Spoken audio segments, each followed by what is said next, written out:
रखते हैं।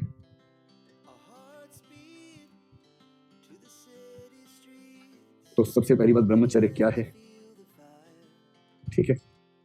और फिर उन्होंने बता दिया कि यदि ब्रह्मचर्य के रास्ते पर चलना हो तो उसके उपाय क्या क्या हो सकते हैं।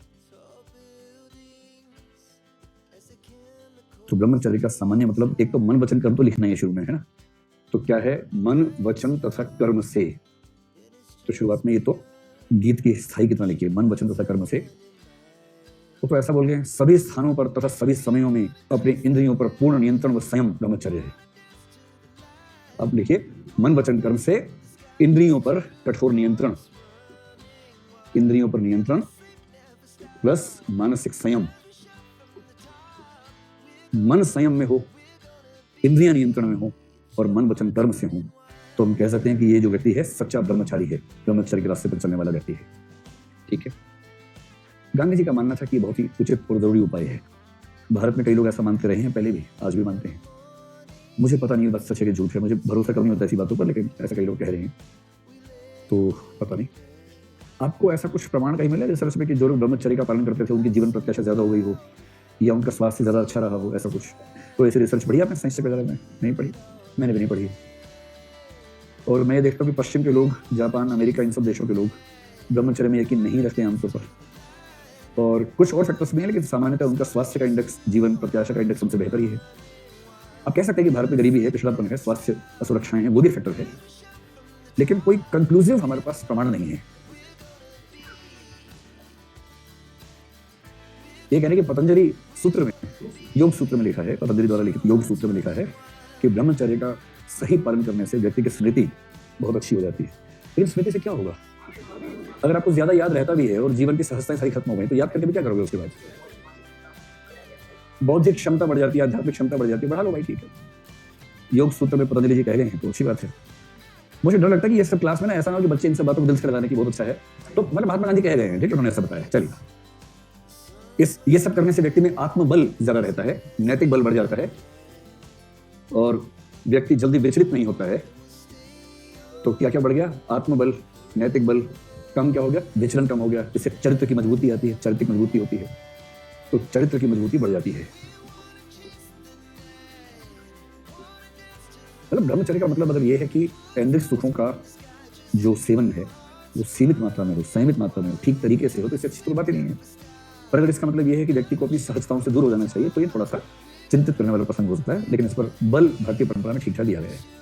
महात्मा गांधी से किसी ने पूछा कि बापू बहुत अजीब अजीब विचार आते हैं, कैसे मैनेज करें? तो एक बार यही वाला व्यक्ति ओशो रजनीश के पास चला गया। ओशो से बोला, आपसे कुछ पर्सनल बात करनी है। बोले, हाँ बताओ क्या बात है? कि मुझे ना ऐसे मन में भाव आते हैं और मैं बहुत कोशिश करता हूँ ऐसे भाव मन में ना आए, तो कभी कभी ऐसा स्वप्न आ जाता है, मैं समझ नहीं पा रहा हूँ मैं कैसे कंट्रोल करूँ, मैं बहुत परेशान हूँ इस बात से। ओशो बोले, तो ठीक तो है, क्या दिक्कत है? बोले, नहीं, मैं चाहता हूँ कि मेरे मन में ऐसे भाव ना आए, मैं ब्रह्मचर्य चाहता हूँ। बोले, यही तो पागलपन है, ना चाहो ना, समझ रहा हूँ, स्वस्थ हो, ठीक हो। अगर स्वस्थ हो तो ऐसे भाव तो आएंगे भाई।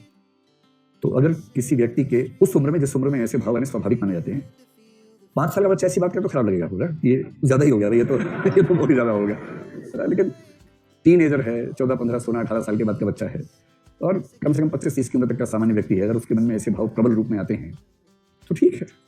नहीं आते हैं तो इस समय चिकित्सा की जरूरत है, सीधी सी बात है। मनोरोग का शिकार है इसका मतलब। तो मनुष्य अपनी सहजताओं से क्यों वंचित हो? किंतु सहजता का मतलब अनियंत्रित होकर बैल हो जाना नहीं है।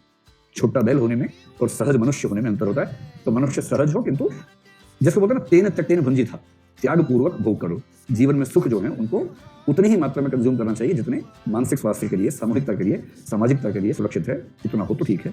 ये सबसे सही सूत्र है।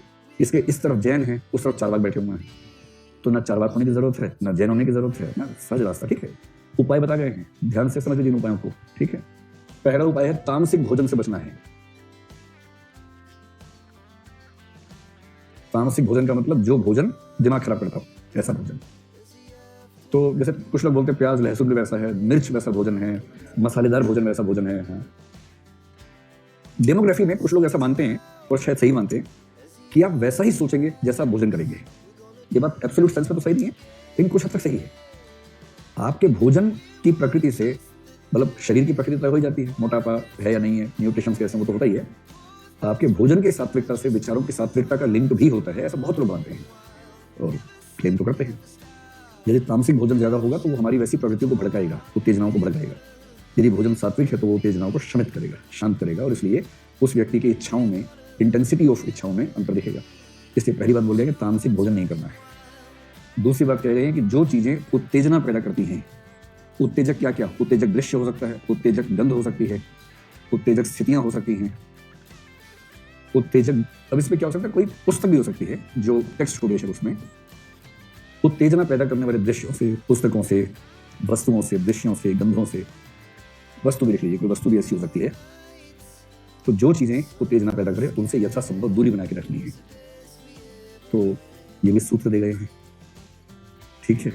ये तो वो नेगेटिव किसके से दूर रहना है, किस चीज के नजदीक रहना है। लेकिन ईश्वर की प्रार्थना करते रहिए।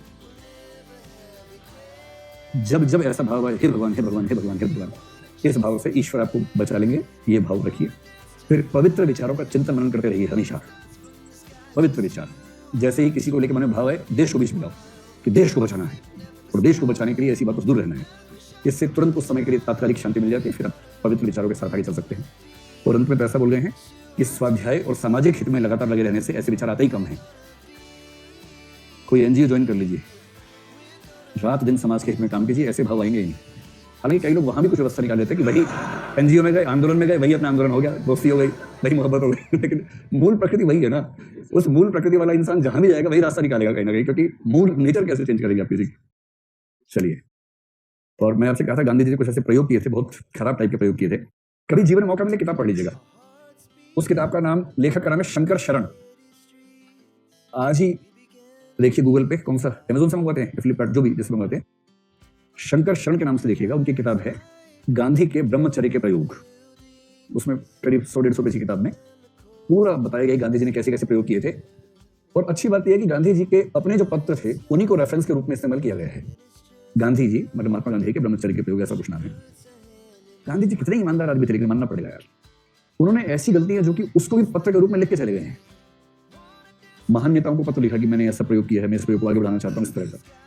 जैसी बातों को बाकी लोग गायब कर देते हैं, तो खुल के लिख के चले गए। क्योंकि सत्य क्या है, मन वचन कर्म से जिस तथ्य को आप जानते हैं उसे ठीक उसी रूप में प्रस्तुत करना जैसा वो है।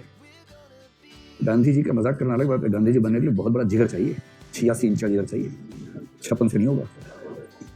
महात्मा गांधी बहुत बड़ी चीज है, ठीक है। तो ये हुए पंचव्रत। अब पंचव्रत से बाहर निकल के फिलहाल हम बाकी 6 व्रत छोड़ देंगे, बाकी टॉपिक्स पढ़ेंगे अंत में।